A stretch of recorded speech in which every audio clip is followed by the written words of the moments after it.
पूरी मैंने आपको सीरीज़ बनाई जहाँ पर मैंने काफ़ी सारे वीडियो के माध्यम से आपको पति और पत्नी के बीच में प्रॉपर्टी का जो डिवीज़न होता है, डिस्ट्रीब्यूशन होता है, उसके बारे में मैंने आपको की है जानकारी देने का एक प्रयास किया है। इस वीडियो में ज़रा हम लीगल टॉपिक से थोड़ा हट के एक जो मेरे दिमाग में कॉन्सेप्ट आया उसके बारे में मैं बात करना चाहता हूँ आपसे। पूरे के पूरे जब कानून को मैंने समझा तो मुझे ये समझ में आया कि कहीं ना कहीं इम्बैलेंस है। आप कितनी भी कोशिश कर लें ये कहने की कि महिलाएं कानून का दुरुपयोग करती हैं, या कुछ रिसर्च के माध्यम से अगर आप देखें, गूगल में अगर आप जाएं तो आपको ये समझ में आएगा कि जीडीपी का केवल और केवल इंडिया में जो विमेन कंट्रीब्यूट कर रही हैं वो केवल 17% है, 17% है। और ज़्यादातर जो 60% विमेंस हैं उनके पास किसी भी तरीके का कोई वैल्यूएबल एसेट नहीं है। वैल्यूएबल एसेट आप क्या समझ सकते हैं? आपका घर हो सकता है, मकान हो सकती है, दुकान हो सकती है, ज़मीन हो सकती है, एग्रीकल्चरल लैंड हो सकती है, या कोई व्हीकल हो सकती है, या ऐसा कुछ भी बिजनेस व्यापार जहाँ से वो अपनी इक्विटी के लिए कुछ प्रपोर्शन इकट्ठे करें। ऐसा 60% है इंडिया में विमेंस जो हाउसवाइफ हैं। खासकर उनके अपलिफ्टमेंट की बात भी तो करनी ज़रूरी पड़ेगी, क्योंकि 17% कॉन्ट्रीब्यूशन केवल और बाकी सब पुरुषों की तरफ से, तो ये एक इम्बैलेंस तो ज़रूर क्रिएट करता है।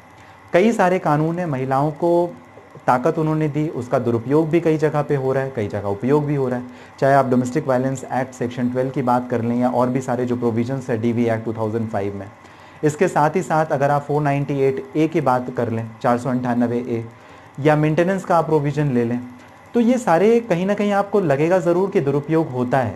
लेकिन उसके बावजूद ये रिसर्च तो गलत नहीं कह रही, जहाँ पर ये साबित होता है कि केवल इंडियन जीडीपी में 17% कॉन्ट्रीब्यूशन विमेन का है, और 60% विमेन ऐसी है जिनके पास कोई वैल्यूएबल एसेट या प्रॉपर्टी नहीं है। मैं इस वजह से ये बात कर रहा हूँ क्योंकि जितना भी हम लोगों ने एक नटशेल बात की थी इसके पहले प्रोविजंस के बारे में, कानून के बारे में, तो इंडिया में सेपरेट ऑनरशिप ऑफ प्रॉपर्टी की बात कही जाती है। ये कॉन्सेप्ट ज़्यादा प्रिवेल करता है।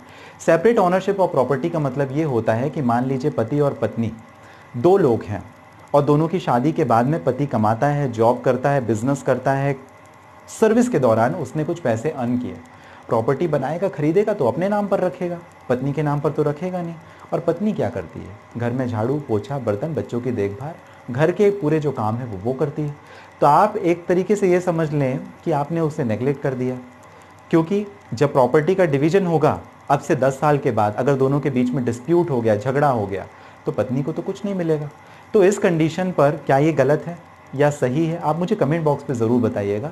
इसके साथ साथ में जो फाइनेंशियल एसेट्स डिवाइड किए जाते हैं, तो सेपरेट ऑनरशिप ऑफ प्रॉपर्टी के कॉन्सेप्ट में डिवाइड करना ठीक रहेगा या कम्युनिटी ऑनरशिप ऑफ प्रॉपर्टी के बारे में आपका क्या कहना है? कम्युनिटी ऑनरशिप प्रॉपर्टी मतलब दोनों के एसेट्स को इकट्ठा कर दिया, इन्वॉल्व कर दिया, फिर दोनों हस्बैंड वाइफ को बराबर बराबर दे दिया, वो कम्युनिटी ऑनरशिप ऑफ प्रॉपर्टी कहलाता है। और सेपरेट ऑनरशिप प्रॉपर्टी मतलब जो जिसका है, जिसके नाम पर है, उसे दे दिया। तो अगर पति कमाता है तो बेशक वो अपने नाम पर ही सारी संपत्ति रखता है। तो इस कंडीशन पर जो वैल्यूएबल एसेट्स हैं पत्नी को मिल नहीं पाते हैं। अगर हम लोग रेफरेंस की बात करें, सेक्शंस, प्रोविजंस की बात करें, तो धारा 27 आपके काम आ सकती है। महिलाओं की मैं बात कर रहा हूं। अगर आपको ऐसा लगता है कि कुछ संपत्ति आपको मिलनी चाहिए थी जो पति के द्वारा आपको तलाक के समय नहीं दी गई, तो सेक्शन 27 अपने वकील से आप ज़रूर बात कीजिएगा। मे भी शायद वो आपको हेल्प कर सके, मदद कर सके, आपके फाइनेंशियल एसेट्स को थोड़ा मजबूती प्रदान कर सके। इसके साथ ही साथ बिनामी ट्रांजैक्शन एक्ट के बारे में भी आपको सेक्शन 4 बहुत इंपॉर्टेंट है, जहाँ पर पति ने तो कमा के पैसे लगाए लेकिन प्रॉपर्टी महिला के नाम पर है, तो बेनामी ट्रांजैक्शन हो जाता है। मतलब जब पति साबित ना कर सके कि वो पैसे कहाँ से आए और क्यों लगाए और कितने और किस तरह से लगाए, तो उस कंडीशन पर क्योंकि प्रॉपर्टी विमेन के नाम पे, महिला के नाम पर है, तो बेनामी ट्रांजैक्शंस कहलाता है। सेक्शन 4 की धारा में वो महिला को मिल जाता है।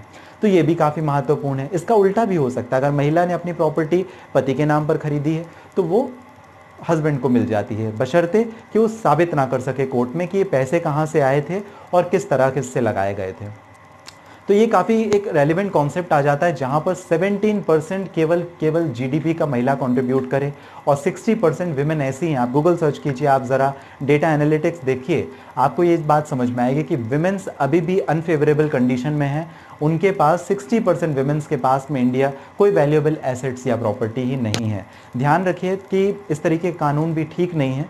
कुछ ना कुछ बैलेंस क्रिएट करना चाहिए, जहां पर इक्विटेबल पोर्शन बराबरी के साथ महिला भी कंट्रीब्यूट कर सके और पति के साथ में यदि डिस्प्यूट होता है एक लंबा समय, खासकर 10 साल 20 साल का समय जब पत्नी ने दिया हुआ हो, तो उसे वैल्यूएबल एसेट्स जो पति के हैं उनमें भी कुछ कंट्रीब्यूशन ज़रूर मिलना चाहिए, जिससे महिला खाली हाथ एक निशक्त अवस्था में ना पहुँचे। आप अगर मेरी बात से सहमत हैं तो मुझे ज़रूर कमेंट बॉक्स में मेंशन कीजिएगा, या आप अपना मत भी मुझे दे सकते हैं। मैं